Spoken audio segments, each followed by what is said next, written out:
Hey everyone. Hey everyone. My name is Wa. And I'm Chris, and welcome to Docu Sweeties. We're two longtime friends who discuss the trashy and sometimes riveting world of reality TV and docu-series. Yes, honey, but through our own lens, which is tainted by our love for each other and our hatred of most other people, but also at the end of the day, hopefully mildly sweet. And today we're talking about the Discovery Plus docu-series House of Hammer, and this would be episode 1. Ooh, love bomb. Okay, you guys. So you guys know what it feels like to be loved bomb, right?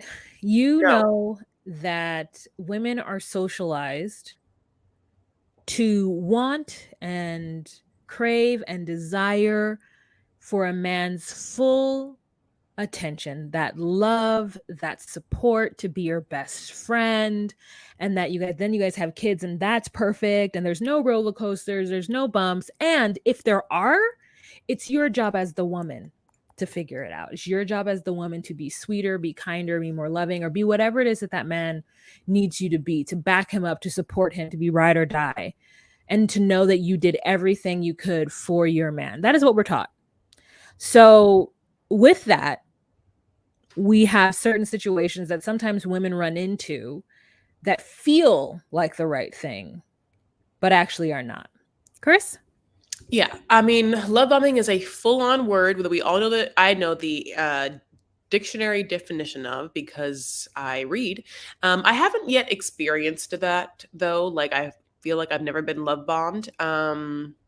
I've been dick bombed, but I've not been like where love or lust bombed, but definitely not been love bombed. And I think it's because I'm so hungry for it anyway that I probably would just give it right back, and that person would be like weirded out. So, Yeah. um, I'm really excited to talk about this documentary because, I think that it makes women realize that haven't realized it, how one could fall in a situation that was toxic for them through a series of things that felt beautiful and great.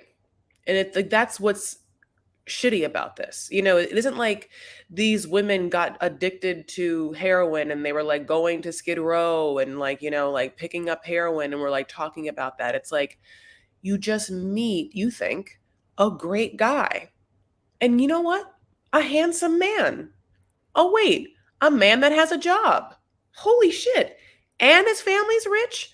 And the job is like, if you care about it, like a big time kind of job, like being a famous actor, like all of that is like check, check, check, check, check, check, check, check, check. And this man is in love with you and telling you how gorgeous you are. And like, it's like to have all of that would be overwhelming. And to be confused by some of the newer things or like things that were out of your realm that he is showing you and then not understanding if it's ignorance behind your part or just something you have to like do to make him happy. I mean, it's a slippery slope that I could see. Listen, I could see myself going down. I could like, I always feel like, oh, I unfortunately I can be an easy get. I always feel like I'm susceptible, and so I'm happy I'm watching this because I'm like, Chris, don't do it. Don't answer a DM. I think at the end of the day, I'll never answer a DM. I think is the answer. But what I was like, okay, moral of the story. Anyway, moving on. No, just kidding. Let's talk about episode 1. Yeah, go ahead, Wa. So we hear a voiceover or a voicemail of Army basically love bombing Courtney. Army Hammer is an actor. He, as Chris said, is tall and handsome. Okay, this is a beautiful ass man. He's like Prince And Charming. He looks like Prince Charming, like Disney gorgeous, clear blue eyes that radiate, not like beady eyes that radiate hate or radiate like scariness. Like he has beautiful eyes. Like I kept looking at his eyes, being like, they don't look like the eyes of a mean person, Like, and I'm saying that because I think that sometimes, I mean, I would, yeah, I don't. Sometimes I would think I would get confused by like I'm looking into like beautiful, warm, gorgeous ocean blue eyes, like Billie Eilish would say, and how are they going to go so wrong? But they do. Well, Yeah, he everything that he does is kind of layered to reel her in.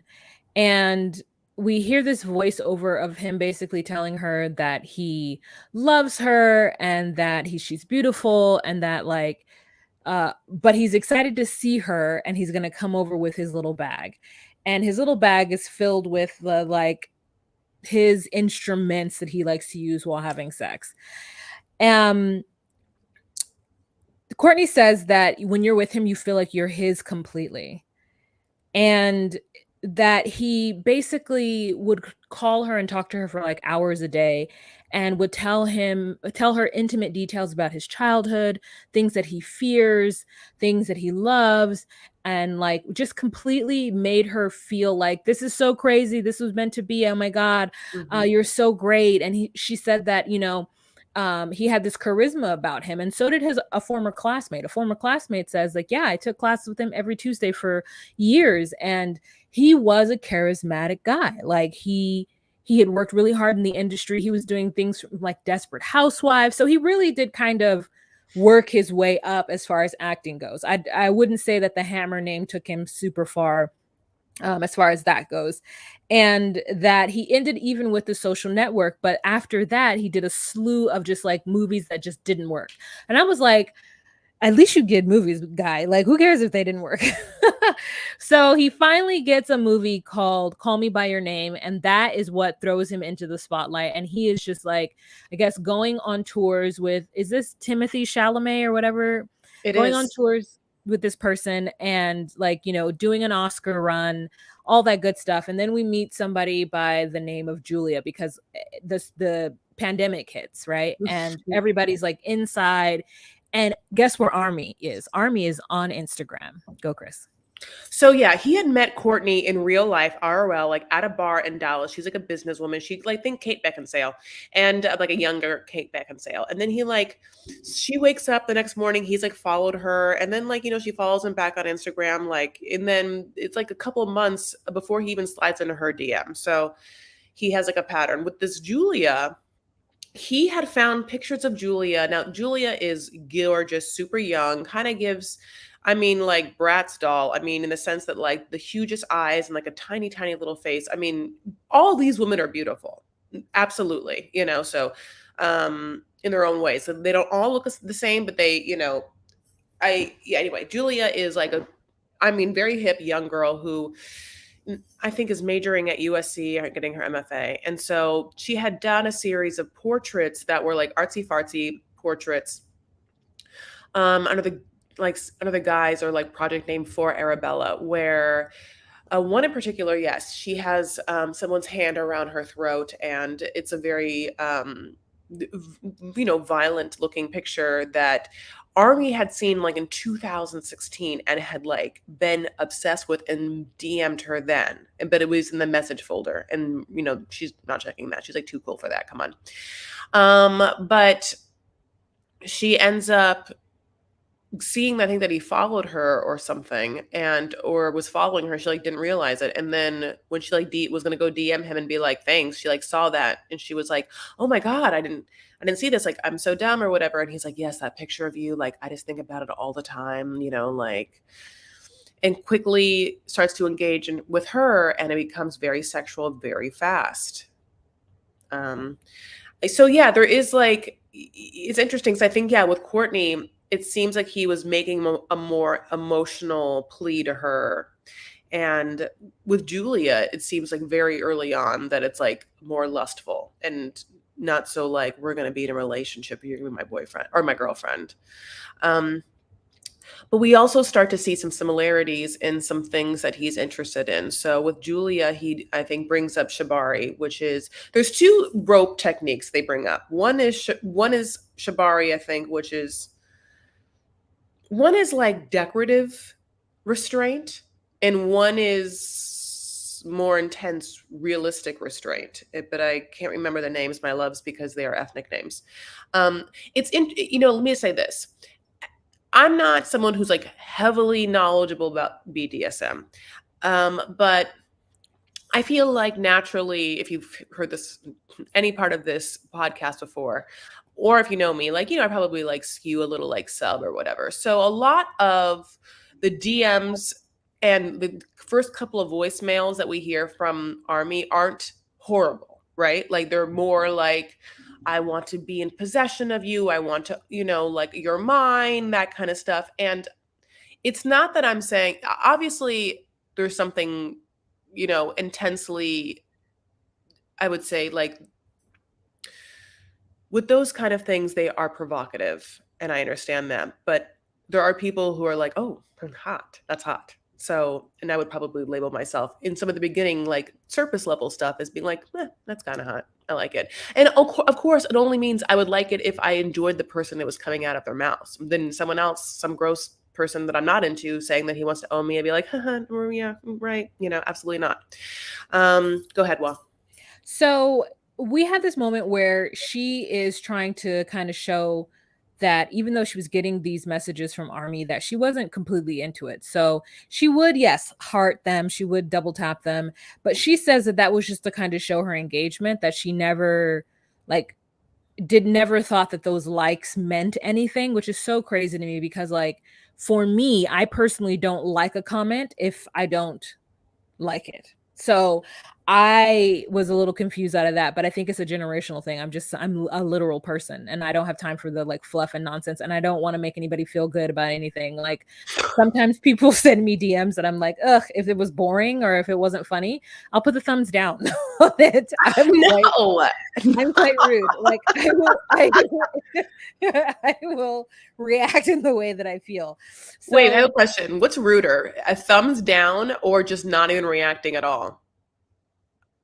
I think thumbs down I know is ruder, but if we're friends or if you're somebody that I want in my life and I want you to know, I have to put a thumbs down so that you know that I don't like that. You know what I'm saying? Like we're friends and I want you in my life. So I need to be real with you and be like, yeah, this content, don't send me that. Because I'm gonna stop liking you if you continue to send me things like that. I don't need to know that side of you. Just keep that to yourself. We're good over here. So he would, say things like he wanted to bite the F out of her, and she was just kind of like, going with it. And she never actually met up with him, but just kind of kept him on the periphery. So when this was all going down, she felt like she knew that it was true simply from the DMs that she was getting from him.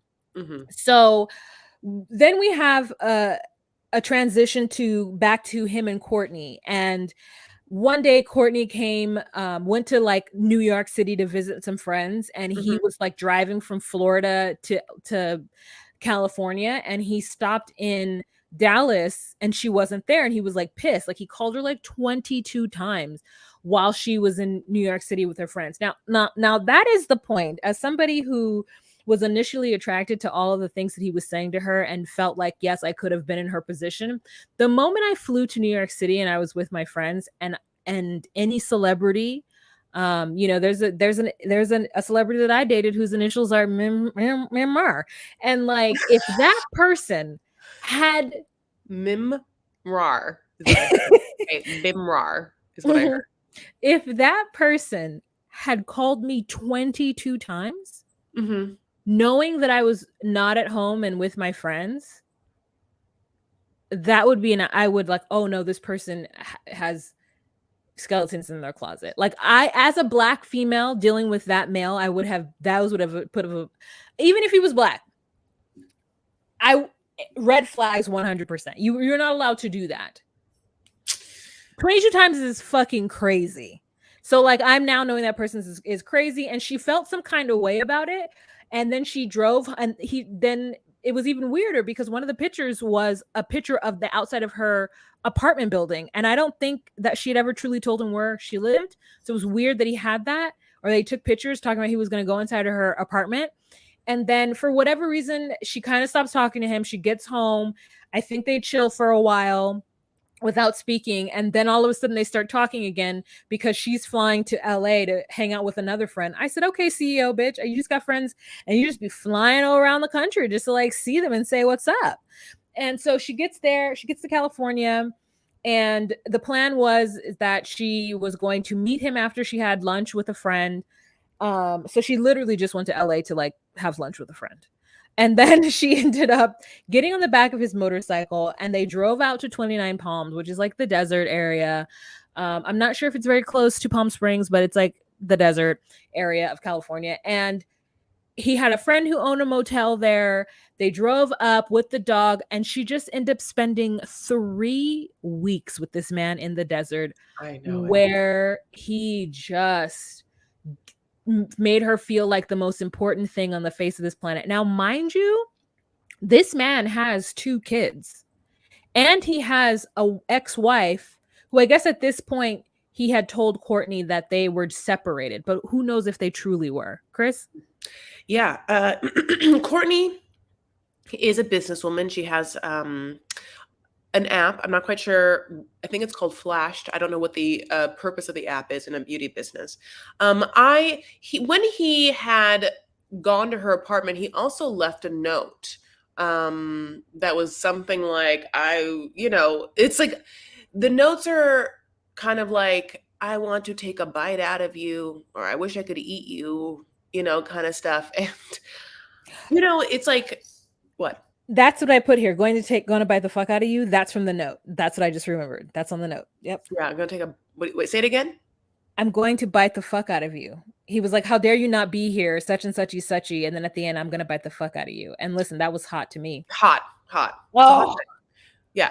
Listen, up to this point, if you subtract the fact that he called 22 times, I'm still into it. Like if I told him where I lived, I'd still be into it. I'd just be like, oh, he was in Dallas and just wanted to, I'd just be like, I would have listened. I'm susceptible. I already told you that. So yes, if I was in love with this man and blah blah blah blah, and he was just like, oh, I was in your neighborhood. Like here's where you are. You're not here. Wah. I'd be like, oh, I wish I was. Like, and he wrote a note saying, I want to bite the fuck out of you. I'd be like, honey, I'll get my ass to LA. And sure, I'll say, I'll get my ass to LA. And yeah, like I'm here to have lunch with a friend. But like, I'd be like, and for you to like come get your girl, like, yeah. like here's the bite, like I'm like literally a dancing pizza in front of him, please. But yeah, when they get to the desert, like she's Instagramming. And so a lot of the footage we have for her is kind of like boomerangs and pictures from her stories, and like they're filtered. She's like, living like a Joshua Tree Instagram life, like it's them, with he's wearing one of those kind of like Mexican, blanket shirts, and Poncho?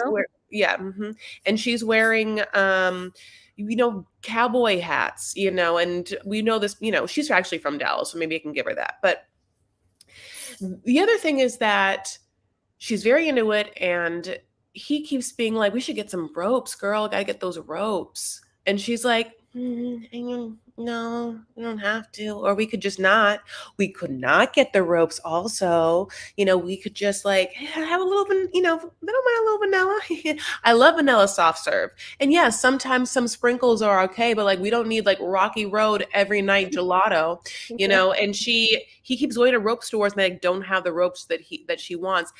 And in this situation, he does seem to see that she's not excited about finding ropes, which is interesting when he decides not to push boundaries and when he does, because ultimately all he is into is like not caring about what the women want. So anyway, Yeah. well, He and her watched the movie The Secretary, and when they okay. show the scenes of David Spader and Maggie Gyllenhaal, and you know, I'm gonna watch that movie tonight because that's how much I fucking love it. Okay, just there's David Spade and there's James Spader. So I'm just going to go ahead and say that she met James Spader and she absolutely did not meet David Spade. Oh my god! Oh, I didn't. No, I know Oh you my didn't. god! Okay, it's Oh my James god! Spader. Could James, you James, imagine? Could you James, imagine a world in which the secretary with Maggie James, Gyllenhaal was with David Spade? I would die. James, James. James Spader. Oh Oh Jesus. shit, Okay, James go on, Spader. go James Spader. on. Let me say it over and over again. James David Spader. Spade, star of The Secretary. Oh God, I mean, listen. If he killed the Stop role, it'd be it. like an Oscar-winning thing. I've never seen The Secretary. I like know about it. I can't like.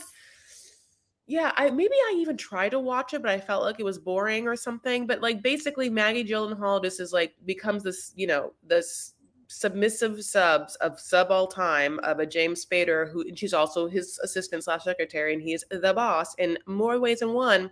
And there's just a lot of scenes of her like getting on her knees and probably like doing things like that way. At one point she has, which again, which was like really crazy, like she had her arms like to a cross, so she couldn't move her arms, and then she had to like staple his pictures, or sorry, his pictures. That's the most actory thing I ever said. Staple his resumes to his pictures. No, staple his like work by just like using her chin, like and then like I don't know, picking up the piece of paper with her mouth and moving it to the pile that's stapled. I don't even know. Why is that what happens? Yeah, so there's a series of things that he has her do. Like, first of all, he like will take a red pen to her work and tell her like it was done wrong, and he just like scribbles all over it in red pen and gives it back to her very angrily. And so then she like picks it up, and at first she was confused as to what was going on because she was like, "Why is he like this?" I think he was just a deeply unhappy man, and he was kind of taking it out on her. And then one day she decided, because she was like a horny little introvert, she decided that she was like going to That's why you like this. That's why you like it, don't you? do it an interesting way. And he like realized the game was afoot, and so he just began to like make her do things in little ways, and it was just the two of them in the office. And then when it finally came time for them to have sex, their sex scenes were so like cinematic and like metaphoric. Like he laid her on this like bed of, I don't know, foliage. She's just like in the middle of this like beautiful forest looking, I don't know if they were in, and he just adores her. He just adores her and takes her to wherever she needs to be. And so that is kind of what the story emulates. And so the fact is that she watched that, and I guess she was into it kind of, but not super into it. And then one night they did something that I think is was very traumatic for her. I think she had like trauma from it. She won't name what it was, the sexual act that he had her do, but then she was very upset afterwards, and he was aware of it. And then the next day they just pretended like nothing happened and just went on. And he just spent a lot of quality time with her. I mean, he was just constantly with her afterwards. And then they went their separate ways, and she's in Dallas and he's in LA. And then photos pop up of him and Rumor Willis. Mm-hmm. And he tries to tell her that, it's not true. It's not exactly, it's like he was acting or something. He was just pretending. And she's like, no, no, I can bloody tell that what you're doing is something, the way you hold her Yeah. is the way you held me. And then we talk about, go ahead. Sorry, his so in this picture, yeah, he has his hand on Rumor's thigh slash butt in a way that is a grasping, firm hold that I knew I agree with her. Like if I was dating this person and it's more than just like, like her having her little like arm around his as they walk, like hold my step. The way that he uses his entire palm to guide her hip was telling. And yeah, like Possessive. I Possessive. anyone who watches this will start to in their mind when she says she doesn't want to talk about what the situation is. Your mind starts going like, well, what could it be? Is it like we talk later about maybe like some blood stuff or whatever. There's also like golden showers and there's scat play and there's like, there's like a bunch of things, like pulling hair or, flogging or, like spitting in someone's mouth or, like calling someone a dirty, dirty whore. There's like so many acts, or you can do, but at the end of the day, like the thing about the BDSM and the secretary is that what is happening is for pleasure and for both people's pleasure. And we can talk about this more. And they don't really say this in the documentary, but I think that at the end of the day, the beautiful thing when it's a healthy relationship between a dom and a sub is you think, oh, the sub is like trying to make the dom like as happy as possible and like fulfill the dom's every whim. But the truth of the matter is,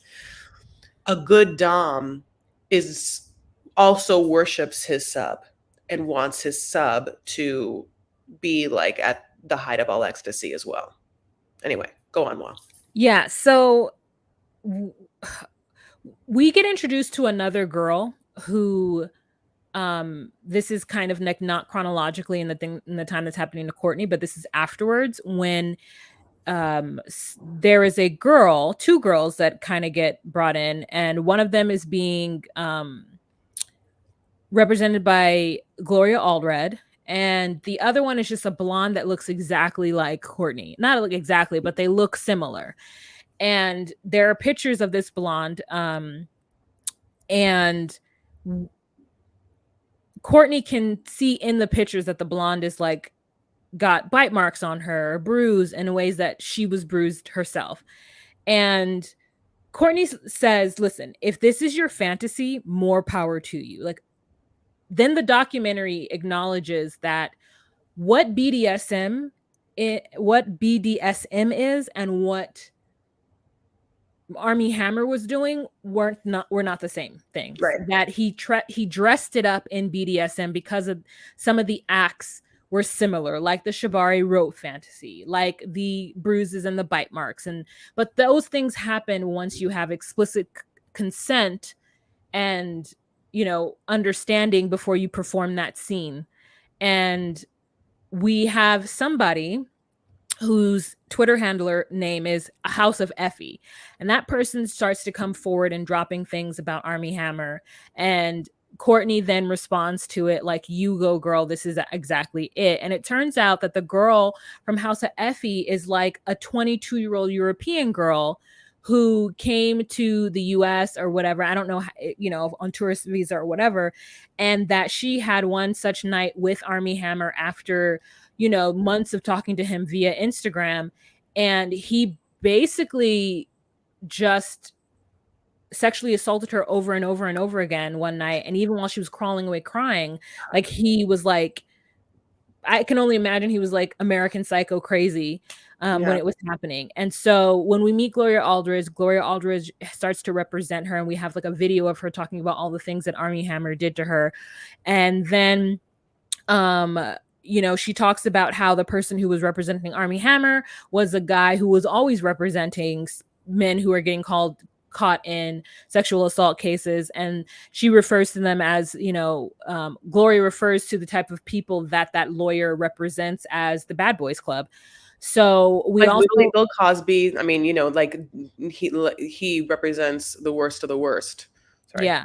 And so then we've got another person, Zen Blonde, and she's on TikTok mainly, and she was very like like not excited, but very like taken aback by this. So she decides to do some research to see like more about Army Hammer and his family, and she comes across an audiobook written by Army's aunt called the aunt's name is Casey Hammer, and I can't remember what the name of the book is called, My Crazy Family or something like that. And in it, she starts to listen to it. And as she gets like information about the family, she just goes on TikTok and just like films a quick TikTok. So as she's listening to it, her then audience is getting a play by play of what she just read, every couple of minutes. And so people have like jumped onto this and they're into it. And she reveals like a lot of the family's dark secrets about the abuse of Armand Hammer, the wild parties of Julian Hammer, and just like the fact that Army comes from a family of like, sociopaths and men who abuse women. And so that's where we end episode 1 when we meet Casey Hammer. Chris? Yeah. So let me just say this, just to fill in a couple of blanks. When House of Effie starts posting from an anonymous anonymous Instagram account, her DMs with Army, and she also has a bunch of allegations, which we believe is true. One of the ones that she says is that he, wants to barbecue her rib and eat her, and we start to get this cannibalism thing. Well, that word cannibal becomes like a trending Twitter topic. And so it's Army Hammer and cannibal, and Twitter in the middle of COVID goes bananas. So it's this Zen Blonde and then another person like BFF Bravo. So they're like they're like TikTok sleuths that are putting themselves behind, green screen pictures of like army, and they're like doing again the research that Wallace said, which is reading the book, but also going back into interviews that he's done like on late night talk shows and trying to be like, oh my god, he went on Jimmy Fallon and was like, I love ropes, like all of this crazy shit where they're like, he's been just saying it the entire time. That is bananas. Now, two more things. Gloria Allred is a famous attorney that represents women. Her daughter, Lisa Bloom, is also an attorney, the only child of Gloria. And Lisa ruined, I think, her entire career by being the lawyer that said yes to Harvey Weinstein at the beginning of the Weinstein accusations, which is like a slap in the face to A, women, B, the work of your mom, C, your mom. Like, I couldn't believe it. And I feel like if you knew in the situation, like that, she would have said yes. But what obviously had happened, that Weinstein threw a bunch of money at her because in his mind he's like, get Lisa, the daughter of Gloria Allred, who always like to like make me look innocent. And it was horrible that Lisa said yes. And Gloria went against her daughter and was like, listen, I would never have said yes to that. And not only that, I would be happy to face her in court, which I thought was great. Yeah, like meeting Casey, and then in the big, so when we are obviously very much breaking in the first episode down who Army is in real time of being an actor, how he got famous, and then these situations with women, and when the shit starts hitting the fan and people start to realize that he has been a monster all over the place. And episode 1 ends with the introduction again of Casey, that she had wrote this book that like was not a bestseller, like no one was really like, it was already like had written like years ago, and that in fact there might be a lot more to the Hammer dynasty of deep-seated trauma and toxic masculinity, and I mean, to a crazy degree, and a lot of abuse and just disordered thinking, psychotic, sociopathic, narcissistic thinking that, I mean, is like nature and nurture combined with extreme wealth and privilege. And those are a deadly combination, because if you already think you're better than people, then a narcissist is incredibly self-serving. But if you have the means to actually get out of things, more than just the means of being white males, but also the means of incredible amounts of money and privilege and like knowing people, I mean, it's a recipe for the fucking disaster. No, it's like, I know I said in the beginning that some things are hot, but by the time even episode 1 ends, you're like, this is crazy and horrible. I want to also say this. The House of Effie person released a statement after the documentary came out, and she is against the documentary.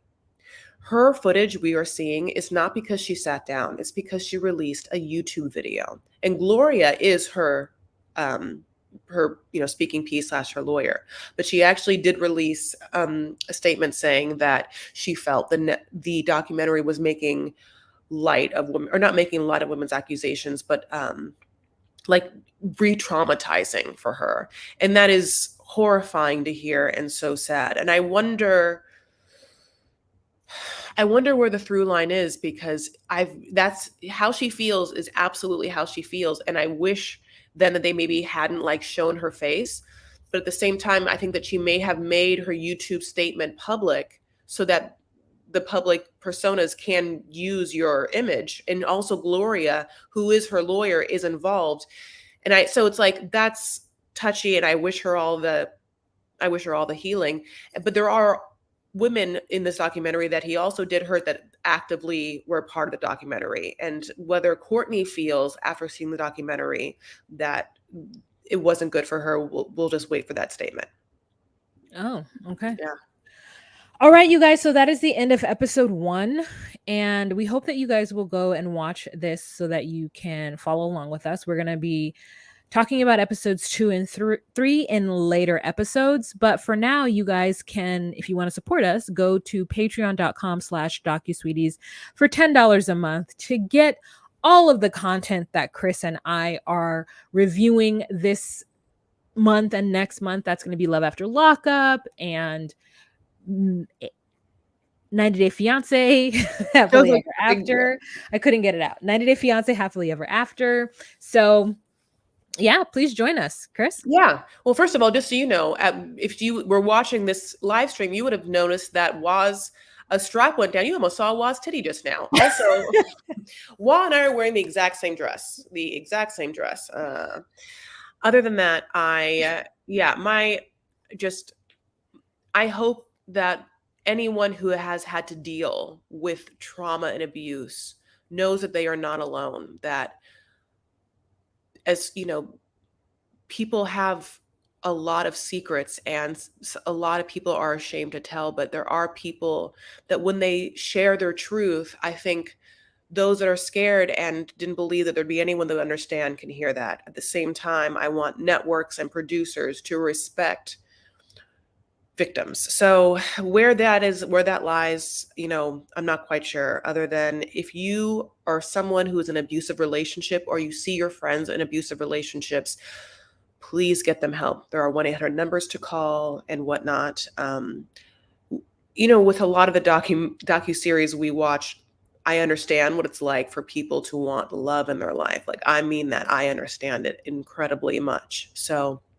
I think talking about the ways in which love can be done in a healthy way and shared and expressed in a healthy way is important, because without that, I think that people can get lost in the pursuit of something that we all want and need, which is to cure loneliness and to fill a void. You can also follow us on TikTok and TikTok and Instagram and whatnot. We're DocuSweeties on Instagram and Twitter. We are DocuSweeties 2 on TikTok. Other than that, we are so thankful to have you guys listen. Please rate this 5 stars, and we will be dropping 2 and 3 soon. We love you guys. Thank you so much. Bye.